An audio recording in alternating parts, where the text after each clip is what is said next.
You are listening to Investing Matters, brought to you in association with London South East. This is the show that provides informative, educational, and entertaining content from the world of investing. We do not give advice, so please do your own research. Hello and welcome to this Investing Matters podcast. My name is Peter Higgins. You can find me at Conkers3 on Twitter. And today I have the huge privilege of speaking with Brian Pellegrini, the founder and senior analyst at Intertemporal Economics. And he's all the way over there in the US. Where are you today, Brian?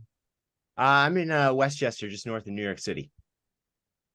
Thank you very much for joining us from Westchester in New York City. Thank you very much. Now, Brian, I want to start this conversation, if I may, with you, talking about your educational past, your professional qualifications, including where you attained them, please. Sure, definitely. So I was a computer science major at Columbia Engineering School back just after the wheel was invented, and worked on Wall Street for a little while after that. And then I attended the Masters of Science and Finance program at Northeastern University while I was at Connolly Insight, and I was getting my CFA. So CFA, you have these down periods, right? So every 6 months where you just like sitting twiddling your thumbs. And CFA is it's awesome. It covers a lot of stuff, but it's very pen and paper, right? And so there's not a whole lot of application. It's all checking the knowledge. And so I wanted to kind of round that out. And then in 2014, I attended the executive MBA program at Columbia Business School. While I was also at Connolly Insight, I got a lot done while I was at Connolly Insight, and that rounds it out. Cool, thank you. I want to just go back a little bit and talk to us about that period of time you had on Wall Street, in Wall Street, what you did, what your experiences were, what was going on in the markets at the time. Sure. So it was a really interesting time. I started in January of 2007 at Morgan Stanley working in the asset-backed securities group. And so I saw the very peak to the very trough of the asset-backed securities boom. And I got to learn a lot about how the shadow banking system worked and how it was important to a bubble economy and maintaining that bubble. And so, I didn't realize how historically important it was at the time, but when I first started, but it certainly became pretty apparent as things started to break. And so I worked there for 2.5 years, and then the great decimation happened in structured finance, and everybody got laid off. And I was privileged to spend a year as a bartender and a bar manager at a bar in Manhattan, Bar 9, which was a lot of fun, and learned a lot there about people. So it was a good little break. Fantastic. Now, thank you for sharing that. I think it's brilliant that we learn a little bit more about the nuances of the market, some of the things that's happened, some of your experiences because of the layoffs as well, and the experiences of dealing with these volatile markets, which would seem to come around in cycles, don't they? I want to talk now, if I may, about your first job and journey into economics. We'll just move on to that bit there, and where it all started for you, really. Sure. So I started off I knew I wanted to work in like financial services. I didn't really, I had been interested in economics in college, but I didn't really see a professional application for it at the time, right? Just lack of knowledge, other than being a professor or some sort of researcher in that, pure research role. And so I worked briefly in the client service department at Bridgewater Associates way back before even Morgan Stanley. And that's where I discovered the role of the strategist. And I had no knowledge or skills that they were interested in research. So I was advised that I needed to go and get those. And that prompted my journey onto Wall Street. And so after after the bar, I worked for a little while as an investment banker at a boutique investment bank with small cap technology firms. And I was looking for an economics research role at that time. And I came across on the Columbia job board a posting for a little company with almost no information on its website, Connolly Insight, but it was macroeconomics research. And I was like, well, what the heck, right? Like, let's go for it. So I applied, and, I had been, while I was at the bar, I was helping an emerging markets analyst start up his own boutique research firm, an economics research firm, as an internship, sort of, just to sort of learn the ropes a little bit. And so the business manager at Connolly Insight, Camila, I mentioned that, and she was like, would you, leave your banking job for to work with Paul at in his boutique firm? And I was like, I'd leave this place in a second for him. Like, and so she was like, well, that's interesting, because that sounds a lot like what we have here at Connolly Insight. And so I met with Bernard and Dino, his partner at the time, and it was great because I knew that we just talked shop the whole time. Like, I knew that I was pretty sure I had gotten the job because I never got any questions about, like, what would your boss say is the worst thing about you, or any of those typical interview questions. And Bernard really liked that I was thoughtful about the questions, and that he actually asked me a question that I had no idea the answer to, but he liked that I didn't just give some BS answer, and that I'd sat and thought about it. And he was like, don't worry, you're not going to know. And it was, at the time, India and China were roughly in the same place economically in terms of development, but China was running a huge current account deficit and current account surplus, and India was running a huge current account deficit. And it was, why is that, right? They're so similar in terms of their path along economic development. And the reason it's very interesting is that the one-child policy, as a result of it, neither country has very good social security. It's all locally based.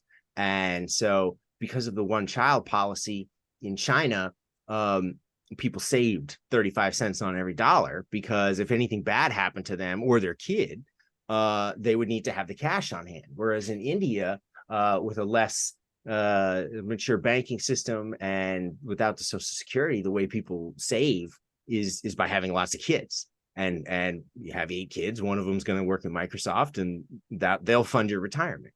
And so as a result, you have this mismatch in consumption between the two countries, even though the people are trying to effectively do the same thing. So very interesting. But I had no idea, but I didn't just say, like, well, like the Wall Street thing where you just like shoot off an answer so that and say it confidently so that you sound like you know what you're talking about, right? Like, so he appreciated that, and that I wasn't a classically trained economist, that I had learned what I had learned from personal interest and personal study, and not gone through the indoctrination process that so many people go through, where there's one way to do things, and it's particularly prevalent in the United States, because we don't have the sort of the history of the London School of Economics of having alternative viewpoints, right? And having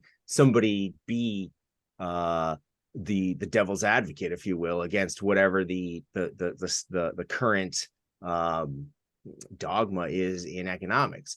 So he appreciated that I had come so far just out of personal interest, and that he could help develop my knowledge and career further.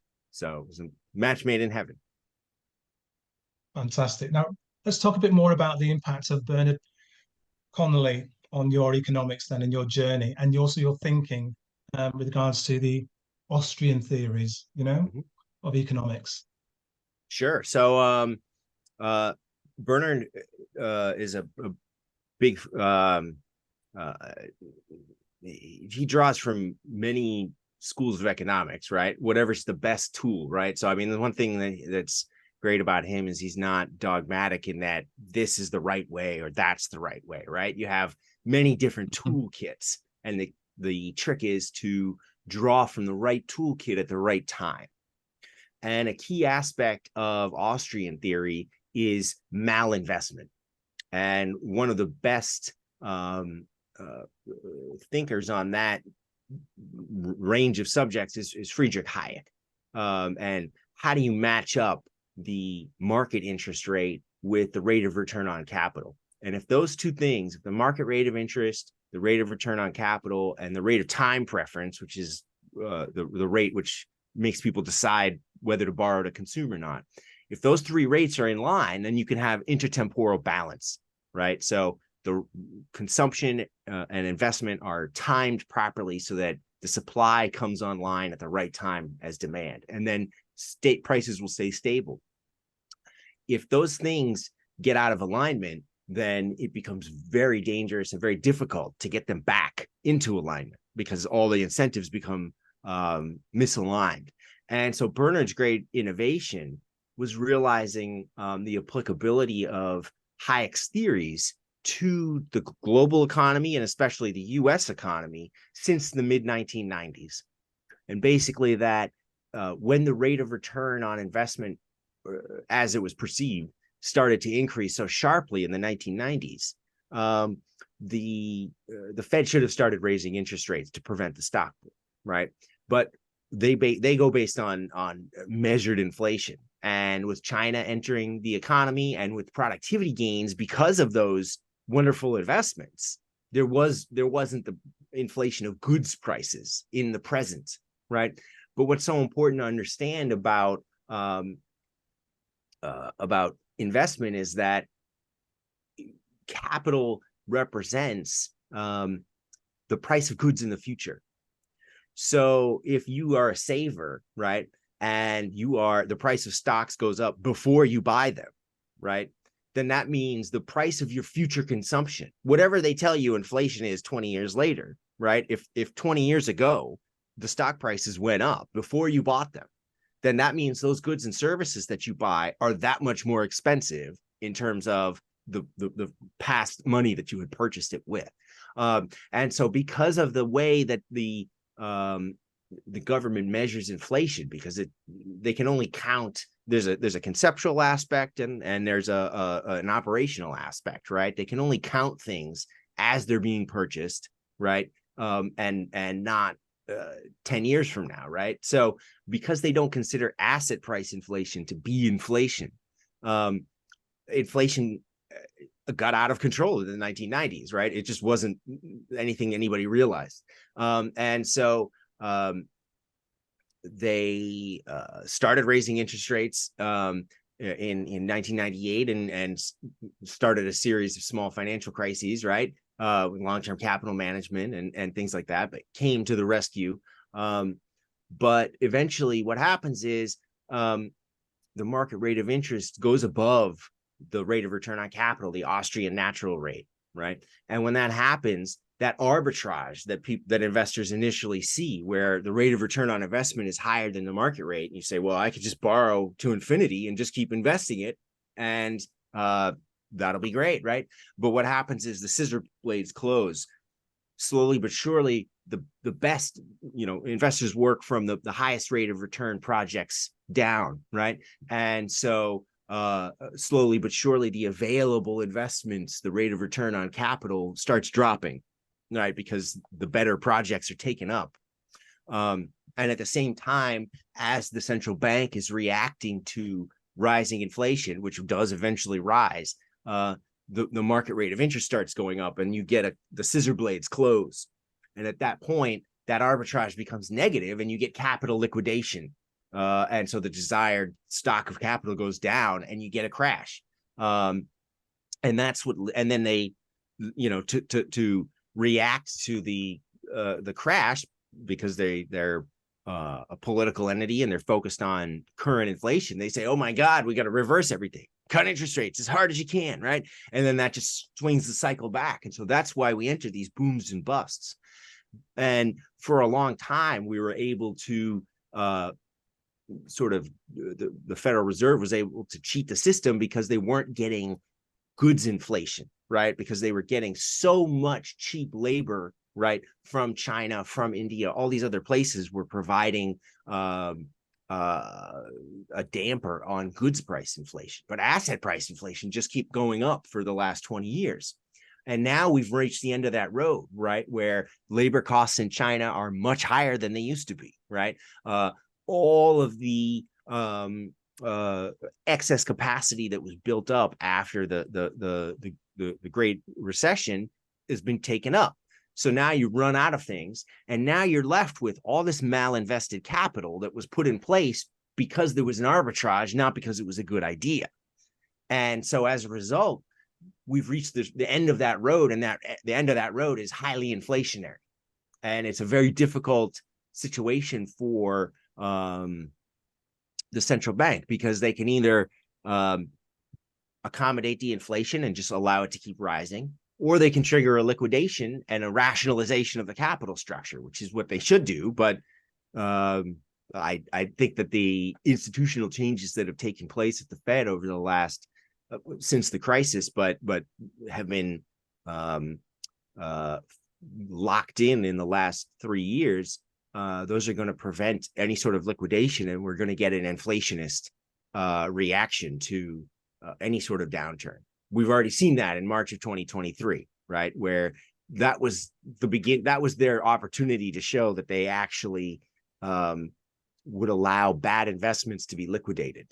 But as soon as the unwind started, right, interest rates rose, they leverage structure started to break, and the crypto shadow banking system that had developed to replace the asset-backed securities shadow banking system. It's interesting how much they realized those two things were the same, but they clearly rushed to the rescue immediately. And by bailing out the unsecured depositors, those unsecured depositors were not mom and pop with their retirement savings at Silicon Valley Bank. Those were private equity funds that were stashing the deposits from stable coins, which were the sort of front end mechanism of the crypto shadow banking system. And by bailing out those unsecured depositors, what they did was, in one motion, they did what took them a while in 2008 when they started rolling out all the alphabet soup, if you remember, all the different right. So yes, the alphabet soup of facilities that was meant to expand the money supply, expand the official umbrella of protection of official money into the private money that had been created by the shadow banking system. So the shadow banking system, people think of it in terms of debt, right? And that is an important aspect of it. But what the really important, from an economic standpoint, aspect of shadow banking is that it creates private money. And private money is money until all of a sudden everyone decides it's not. And so, right, so you have a sudden expansion of the money supply and the ability to consume and invest. And then all of a sudden that gets called into question, and everybody says, well, this is actually just some stupid token. This isn't actual money. Oh my God, right? And they head for the exits. This time, the Fed was partly because it was easier. They could just say, well, we already have these, systematic rules in place. That's all money. Don't worry. And so they, in one swoop, expanded the private money supply, expanded the umbrella of public money into this gigantic private money supply. And what they should have done was allow that system to crash, and we would have had a bad recession and a liquidation and a return to rationality in capital markets. But by preventing that, all they did was sow the seeds of the next inflationary wave, which is coming soon. Thank you for that reply. I think it's interesting that I think we're already feeling that inflationary wave.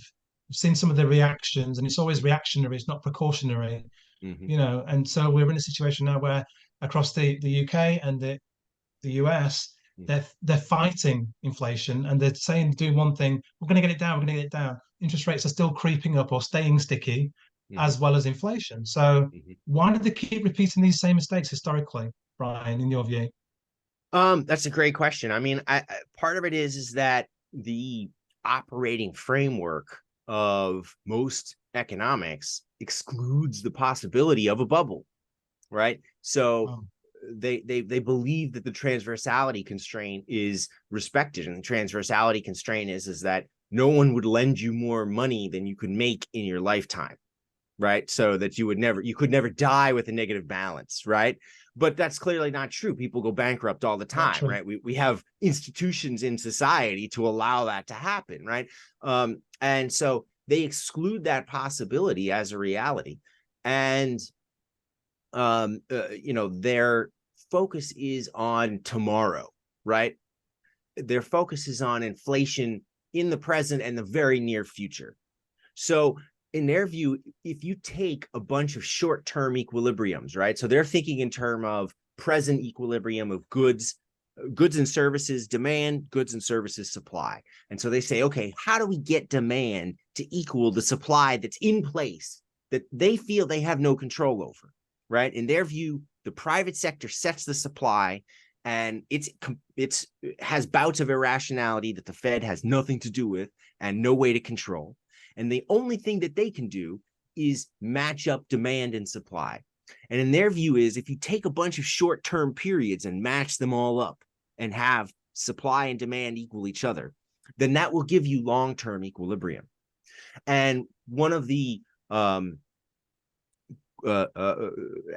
towards the end of his career, Mervyn King gave a lot of great speeches that I would definitely recommend people go back and look at. The Audacity of Pessimism is a great one. And where, he was coming towards the end of his time as the governor, and so he could be a little more loose with open with his discussion, right? And he pointed out that the right thing for us as an inflation targeting central bank, the right thing for the Bank of England to do in the short term is exactly the wrong thing for us to do in the long run, right? And so by stringing together these short run equilibriums, you don't get a long run equilibrium, you get further and further away from the long run equilibrium. And the invisible hand does its job, right? Where the rational actors in the economy try to get back to equilibrium. So these crashes are not panics, right? People do panic, but they're not the result of a panic, right? The panic is the reaction to the repricing of capital. So these periodic crashes that we get are not irrational. They're not based on fear. They are rational actors in society trying to efficiently organize capital. And the central banks of the world have stood against that for 30 years now, right? Where they will not allow a full adjustment, right? And we saw, an allowance of liquidation in the United States in the 1991 recession, right? They did allow liquidation of bad investments to take place. In 2000, they sort of did, but they did come to the rescue. In 2008, they started to, and then they said, "Oh my God, the precipice is there," right? And they completely shut down the repricing, and then the culmination of that attitude happened in March of 2020, right? Where the reaction to the COVID crisis was very, very similar to the oil price shock of 1973. Where you have a supply event, right, where they should be raising interest rates to stop people from consuming, right? The supply side of the economy has shut down. There is no more production. Don't consume anything you don't absolutely need to, because we're going to need to live off of inventories for a while, right? But they did the opposite. They cut it, and they did this in 1973. They said, "Oh my God, there's going to be a recession. And you know what? That's going to be bad for our political bosses. So we better do something." And they did. They reacted very violently in economic terms, and cut interest rates and fed the increased consumption and investment at a time when it should have been contracted until the supply shock had passed. And so that inflationist attitude has now been codified in the Fed's operating framework, right? So they focus on maximum employment, not full employment anymore. It's maximum employment. It's not how many people should be working so that we can have balance. It's how many people can we get to jobs? Absolutely, right? And inflation is only considered a problem when it's visibly too high and rising, right? So they deprioritize the inflation mandate and put employment above that. And so at the first sign of any sort of employment weakness, they're going to say, well, forget about the inflation mandate. The operating framework says that we're supposed to focus on employment, right? And it's very much a return to the pre-Volcker Fed and the way that it operated back then. And if you look at recent speeches by Lael Brainerd and Lisa Cook, there's a lot of emphasis on the Employment Act of 1946, right? And that the government, which is a highly Keynesian codification of the government's responsibility to make sure that everyone has a job and that they should be protected from economic shocks. And so we're right back to that inflationary mindset, and that's what people should be looking out for the next 10 years until there is a political reckoning where the populace says we're sick of inflation, deal with it.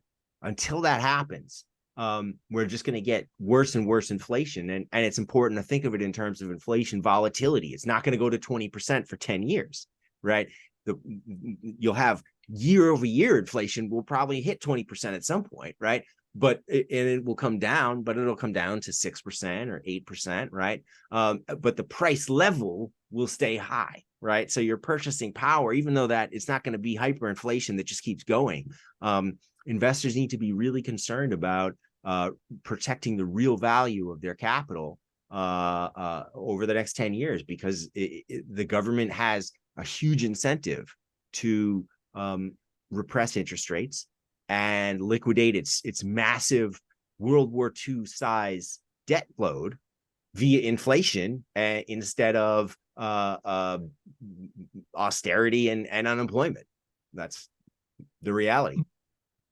No, that's a great reply. Thank you for that, Brian. Now, I want to touch a little bit on the fact that you're working with Bernard Connolly and the rest of the team, and then you moved on to set up your own shop, as we call it, with Intertemporal Economics. Can you give us an overview of your firm, when Sure. it started, and the sort of clientele that you work with as well? Because we're talking about all the macro and the microeconomics of the markets, and these clients are actually wanting all of that research that you're putting together for them. Yeah.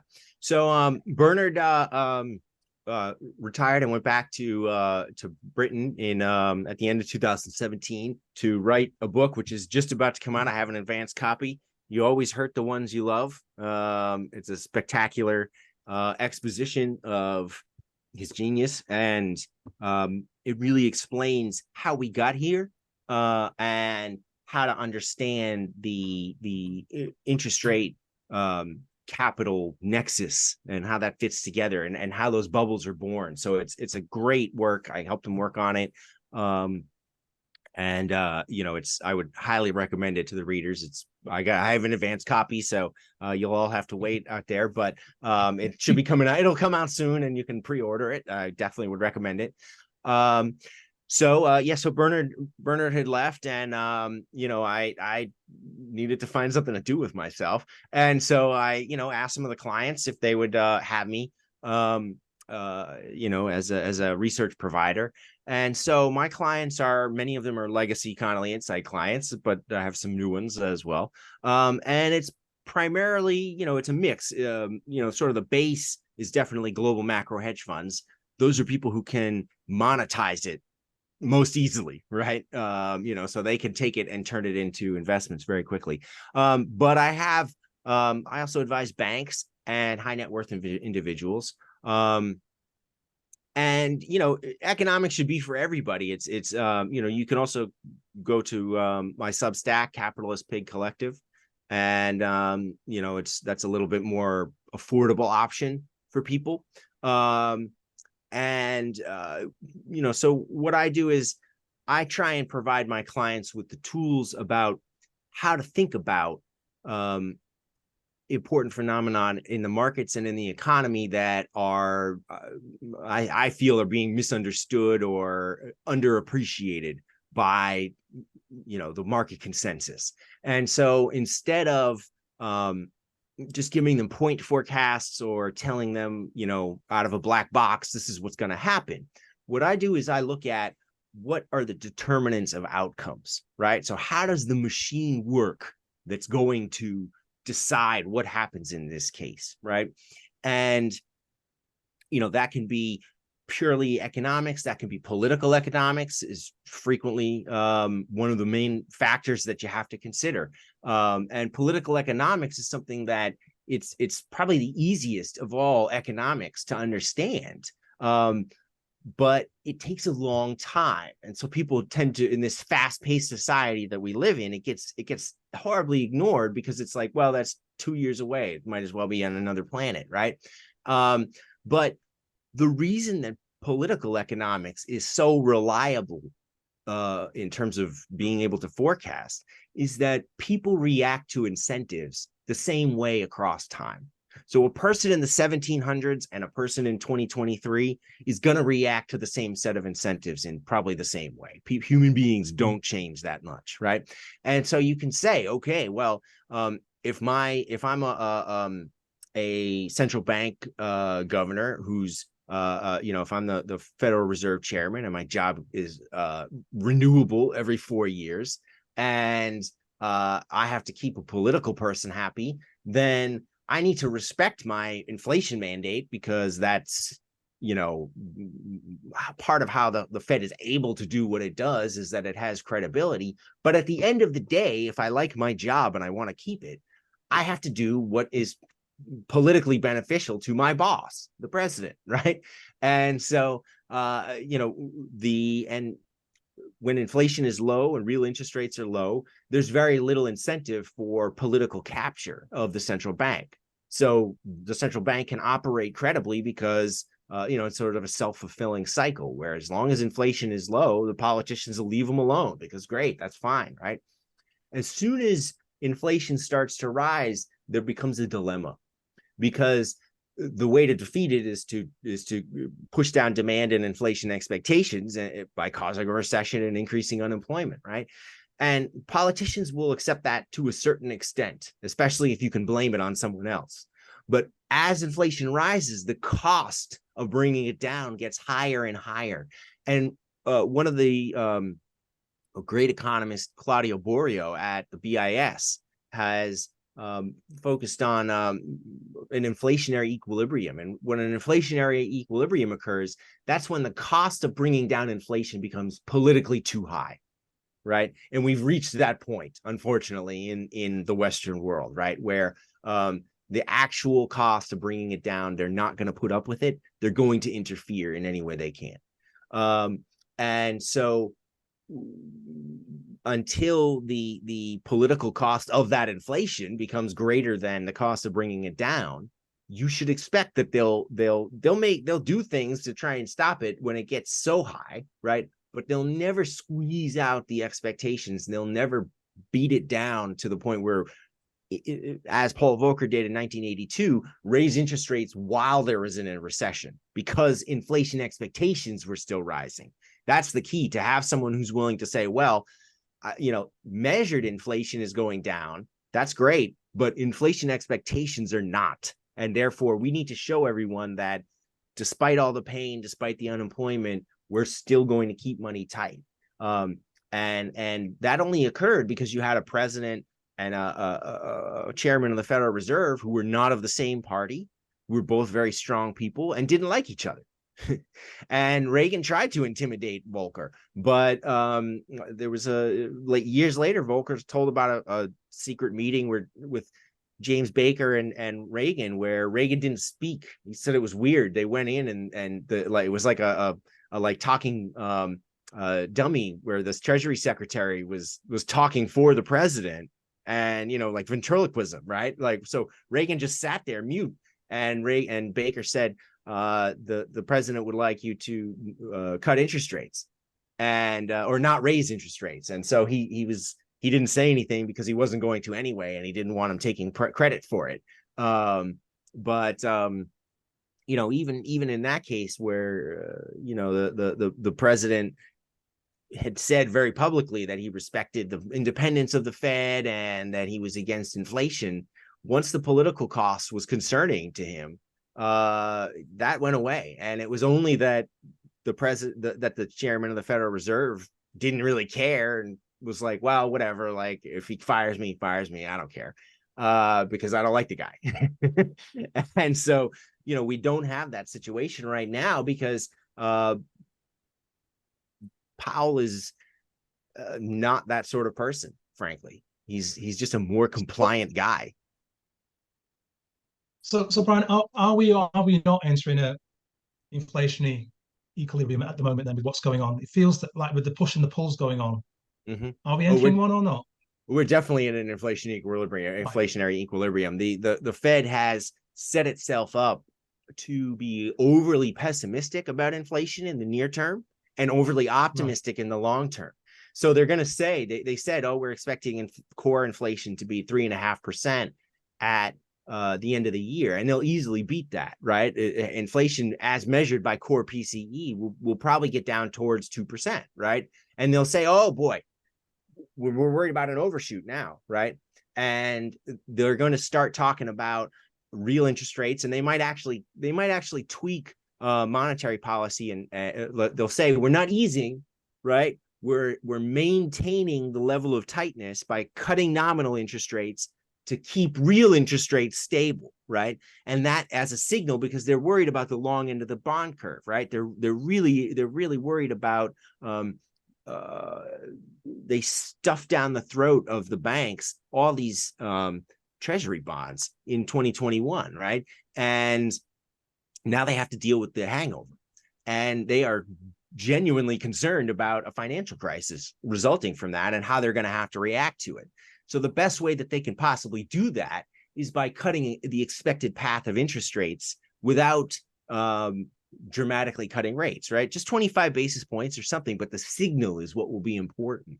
And I think that eventually we will move towards yield curve control in the United States, where the goal is going to be to repress interest rates and liquidate the debt through inflation.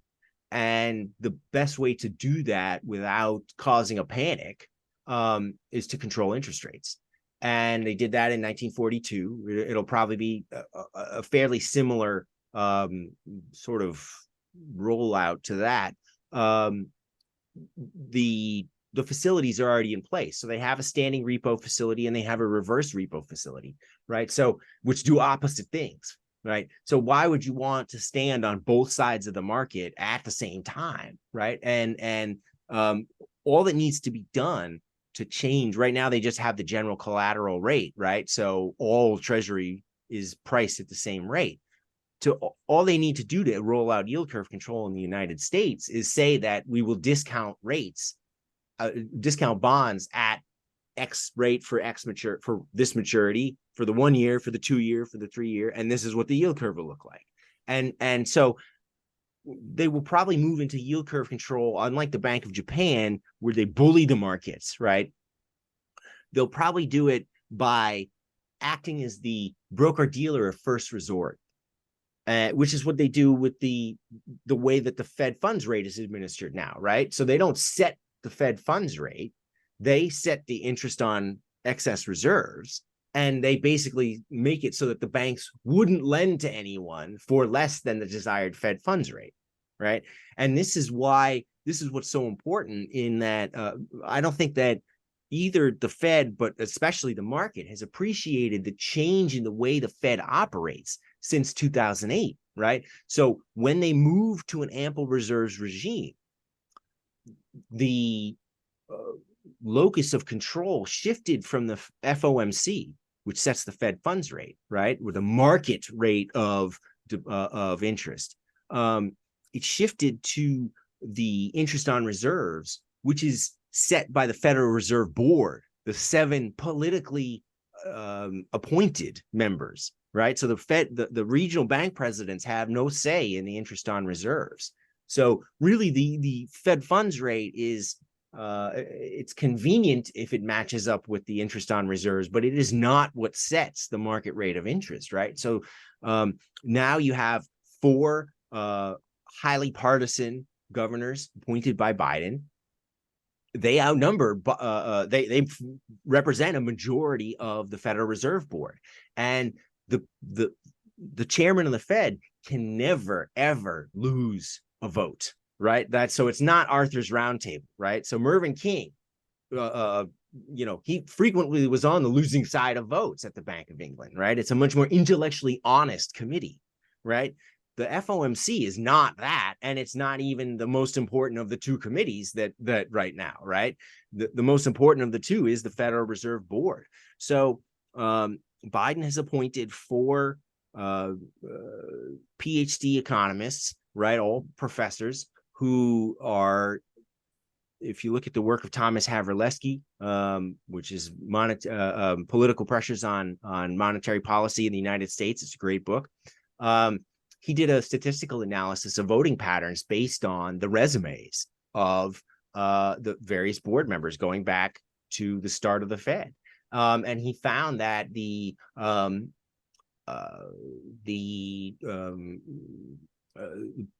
professors were the most politically reliable, right? And the reason is it's very similar to picking Supreme Court members, right? Where if you pick the board members are there for 14 years, you can't fire them. So you're going to pick someone who you can rely on, right? A, because they're partisan, or B, because they're just really stubborn in what they believe, right? And so you can look at the papers that they've written, and you can say, okay, this person is going to focus on labor almost exclusively, which is what all of the people that he's picked have focused on. And you can guess pretty reliably what they're going to do, right? And if as that political capture becomes more important and becomes a bigger factor, then you start to get actual partisans like Arthur Burns or William Miller, who were picked by Richard Nixon and Jimmy Carter, respectively, who were just outright political boosters in their career, political fundraisers prior to being chairman of the Fed. They were just political hacks. And so we're not quite there yet, but we definitely have four partisans and a chairman who's not Paul Volcker. He's not willing to have a fight, right? He's not going to be on the losing side. He's going to go along with what they say. And we're entering an election year. So, there's a pretty good bet that they're going to be looking out for Biden, and they're going to want to signal to the market that don't worry, there's not going to be any higher rates. And if any sort of trouble erupts in financial markets, we're there for you. Don't have a recession, everyone, right? That's their message. Yeah, I understand that. So let me just go back a bit then. And you talked about the signals. So we've got a total drawdown in the ultra long US Treasury bonds. Mm-hmm. That's now exceeded the stock market peak to trough of the financial crash of 2007 and 8-9. Why is no one taking any notice of that at the moment then? The signal's there, but that peak to trough regarding ultra long Treasury bonds, but everyone's going, it's okay. We'll carry on doing what we're doing. I think that did start to happen in March of 2023, right? But the signal was sent because it was banks. Yeah, right. Because it was banks. Yeah. So the signal was sent to the banks. I mean, that's the most important part of the financial system in general, right? And so, the credit creation has been allowed to continue. Like, people focus on bank credit overall, but the securities portfolios have definitely shrunk, but lending is still occurring. And that's because they sent a signal to the banks, don't worry, we'll bail you out. And if long-term interest rates continue to move up, there definitely will be continued pressure. But my expectation is that through yield curve control, right, they will come to the rescue and they will provide liquidity. So it's one thing everybody focuses on interest rates being high, but at the end of the day, right, if you have a bond that's gone down in value, but the bank says, don't worry, we'll repo it at par, then okay, great. So what, right? I can take that garbage bond and repo it and go lend it out and make even more money, right? So their willingness to probably what they'll do is what they did in 2020 and 2021 was to exempt treasuries from the supplementary leverage ratio, right? So to incentivize purchasing of, because they're going to need to fund this massive deficit that we have, right? And the best way to do that is to say, oh, those don't count. You can definitely buy those. And if you buy it, you get the rate of return on it, and you can use it to show up to get even more cash at the Fed to then go do what you want with it, right? So in 1942, the way that they financed the deficit was by incentivizing banks to give up treasury bills and move into bonds, right? And it worked spectacularly, right? By the 1950s, the early 1950s, the Fed owned almost all the treasury bills, and the banking sector held a huge position in bonds. And so they're going to need to move people out the yield curve. And the best way to do that is to say, well, these things don't count for capital ratios. And if you need cash, don't worry, we got it. Forget what the interest rate is. We will give you par. Because those are risk-free, right? And it's a great distinction. Absolutely. Right? So today, the 10-year US Treasury yield exceeded 5% for the first time since 2007. Mm-hmm. So what are they saying? What are they sending signals? What signals are they sending to the markets and investors today? Then, they don't want to get involved, right? They would like for things to work out on their own, right? They're not Machiavellian, right? They're not all controlling, but they will react if they see a problem, right? So that right now they're hoping that falling measured inflation, right, and the job owning will cut down on those long-term interest rate expectations, right? So if you look at a lot of the Fed speak lately has been that there's more tightening coming that's lagged, right? And so they're all talking about the risk of over tightening. Philip Jefferson has been very big on this, right? And he's a Biden guy. And so, they're talking about this lag tightening that's behind the scenes that's going to come, and we got to watch out for that. And the signal they're sending is, don't worry, more and more clearly, interest rates are not going any higher, right? But at the end of the day, there's an inflation expectations component on the long end of the curve, right? So if you want to have your nominal rate be protected, and so on the market, you can't just physically go ask the market, so why are interest rates going higher, right? So at the end of the day, the Fed can infer or say that it infers whatever it wants, right? And so they can say, well, we think that the market is over expecting higher interest rates from us, and we want to provide stability, and that's part of our mandate. So, as soon as the, I would say, as the TLT VIX, right, the volatility on interest rates starts to get to a point where buying protection from those moves becomes prohibitively expensive, look for the Fed to step in as the broker-dealer of first resort, which is what it's done in the money market, right? So that they don't have to go down the exact road of the Bank of Japan, and I don't expect them to. What I expect them to do is incentivize banks to buy treasury bonds to fund the deficit by saying, anytime you need cash, we'll give it to you at par. Okie dokie. So given all that we've discussed thus far, Brian, I think what our global investors would like to know now, given all of the macro dynamics, political, geopolitical, as we see everywhere around the world at the moment, how do you go about investing yourself? What's your investment strategy, asset allocation, and how are you fighting the cycles of inflation and interest rates? In an environment of intertemporal disequilibrium, right, which is what we've been in since the 90s, investors need to focus on the return of capital, not just the return on capital, right? Make sure you get your money back. And for a while, that was watching out for defaults and the value of the investment going to zero in nominal terms, right? When they were willing to have a liquidation. That game is now shifted, and you now need to worry about the real value of your capital, right? So it's all well and good if you buy government paper, but it won't buy you a hamburger in 10 years, right? That's the reality. So what you need to do is you need to think about investments that will stay ahead of inflation. So inflation sensitive assets that will react quickly. But one of the dangers of investing in inflation sensitive assets is that those will attract, there's a whole community of professional speculators out there, right? And they are going to pile into those assets at the first sign of inflation. And as an individual investor, you're probably not going to beat those people in terms of timing, right? So you have a certain amount of downside risk.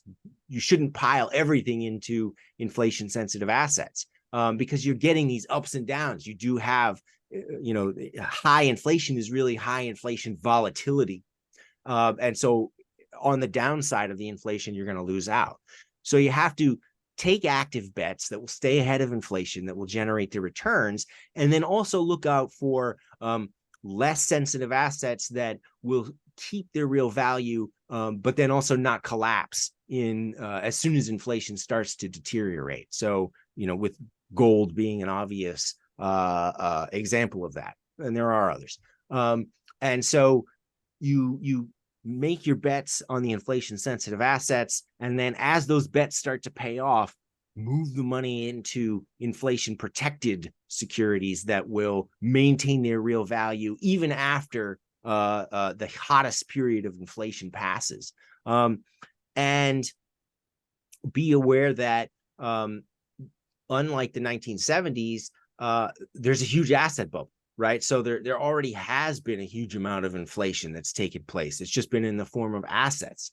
So there is the risk that at the end of this, you get an unwinding in deflationary terms. But I think that it's more likely that they bleed off the asset values in real terms.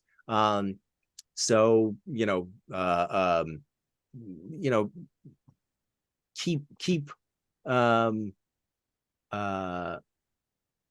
how should I put this? Don't buy into people's enthusiasm. Right? Is definitely something to be when you're looking at follow Mervyn King's advice and believe in the audacity of pessimism. I think that's the way to go. Is to realize that people will be selling solutions and they'll be looking to move money into speculative investments, right? That could generate high returns. I'm thinking, AI things and things like that, right? But those are sensitive to liquidation and to busts, right? And those do occur in inflationary environments. So you need to be focused on staying ahead of inflation, but be aware of the investment busts that will be part of that. Thank you for that reply. And one of the companies that you mentioned was a capital preservation vehicle, the UK investment group, Ruffer. Yes. You said that you like that one as a particular preservation Ruffer's vehicle, a great possibly. firm. They are near and dear to my heart. They're a great alternative to, they're in the UK, but they're culturally, they're very different from firms on Wall Street, where a lot of hedge funds hire horses for courses, as they say, right? Where it's just somebody who's in there to trade and make money in the short term for the fund. And maybe if the investors get paid, that's nice too, right? But there isn't necessarily a whole lot of intellectual depth to these firms. But at Ruffer, all of the portfolio managers are expected to publish research and to produce intellectual property that is thoughtful and valuable. And so the Ruffer Review is something that's publicly available. People can read it, right? They have a great podcast. It's not exactly a competitor to you. So, and it's kind of a different, sort of focus. Take, yeah. Yeah. So, I think that's a great, and they've, it's always a race with them, to produce these insights, right? Like they're a friendly competitor in that way to me, in that they're producing really important insights, and they have done a great job of talking about inflation volatility and how investors can protect themselves from it. And they've provided this free of charge to the general public who's interested in looking. And they provide it as a service to their investors, but they provide the knowledge to the general public, which I think is great. Economics should be for everybody. It's not something that's just for weirdos who work on Wall Street or geniuses or whatever. Like it's something that every single person can and should understand.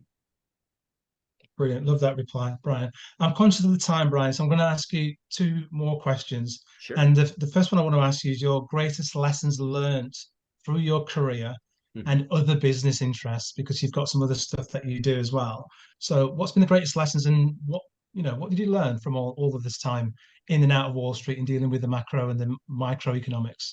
Yeah. I would say it's to anytime someone presents you with the opportunity of a lifetime to invest in, try and figure out what the scam is first. And if you can't figure out what the scam is, then maybe there isn't one, right? But or maybe it's you. Or yeah, don't allow other people's enthusiasm to sweep you up in bad investment advice, right? Enthusiasm is not intellectual backing, right? It's great if someone's enthusiastic about something, but that can be,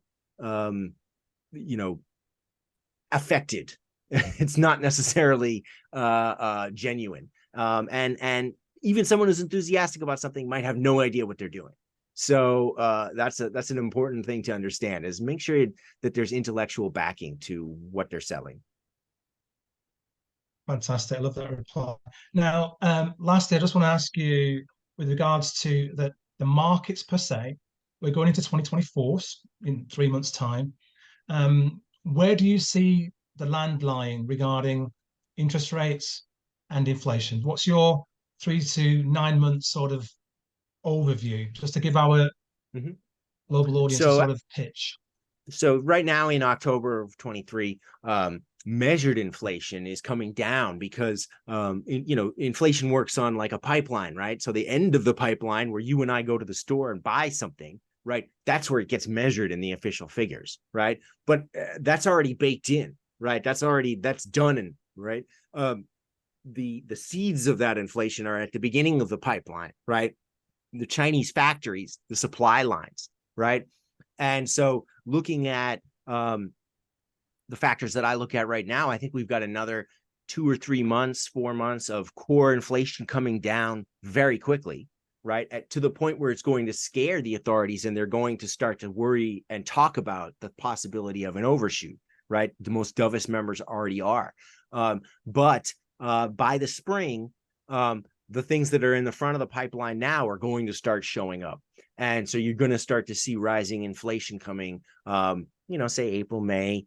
But the problem is that, and especially if they have a policy tweak to keep real interest rates stable, they're going to be embarrassed and they're not going to want to raise interest rates, right?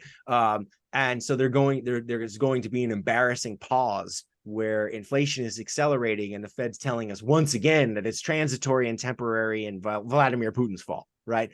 And then you get to and this is exactly what happened with the stop-start monetary policy of the 1970s. Then you get to early fall, and they need to react sharply because inflation is getting to scary levels, and they dramatically raise interest rates. Right? If that leads to that will likely lead to a recession, and if you then also have whoever's president, but especially if you have a new administration coming in, right, they're going to be pressuring very heavily for a reversal, right? So, I mean, if it's Biden and he's got his 4 people on there, then they're going to be politically interested in helping him. But even if it's not, the Fed is still reactive to the new administration, right? And so you're likely to get a reversal before the end of the year, because there's a recession. But then that's just like 1973, they're cutting interest rates before the inflation expectations have started to fall. And so that just feeds into that next cycle, and you have less Fed credibility and the cost of defeating inflation the next time gets even higher. So it's even less likely that they'll do something about it. Brilliant. Love that response. Now, Brian, I'm conscious that we've got some global hedge funds that listen to the podcast, banks that listen to the podcast, and high net worth individuals that listen to the podcast. So please, can you just reiterate where these individuals can find you Sure. on the web, etc., and other platforms as well? The most direct way is to email info@acrosstime.net. That's definitely the best way. But you can find Intertemporal Economics on LinkedIn. You can go to the Capitalist Pig Collective Substack, capitalistpigcollective.substack.com. That's sort of the retail offering, and there's some, some of the work on there. And those are definitely the best ways. Brilliant. Ladies and gents, that was Brian Pellegrini, the founder and senior analyst at Intertemporal Economics. Brian, thank you ever so much for sharing your insights with us today. It's been an absolute delight speaking with you, sir. Thank you, Peter. It was spectacular. Take care. Thank you for taking the time to listen to Investing Matters. Be sure to check out the London South East website for free tools and info to research your next investment. You can also join in the conversation on our social media channels. And don't forget to subscribe to our YouTube channel for more content, including our CEO interviews. Catch you next time.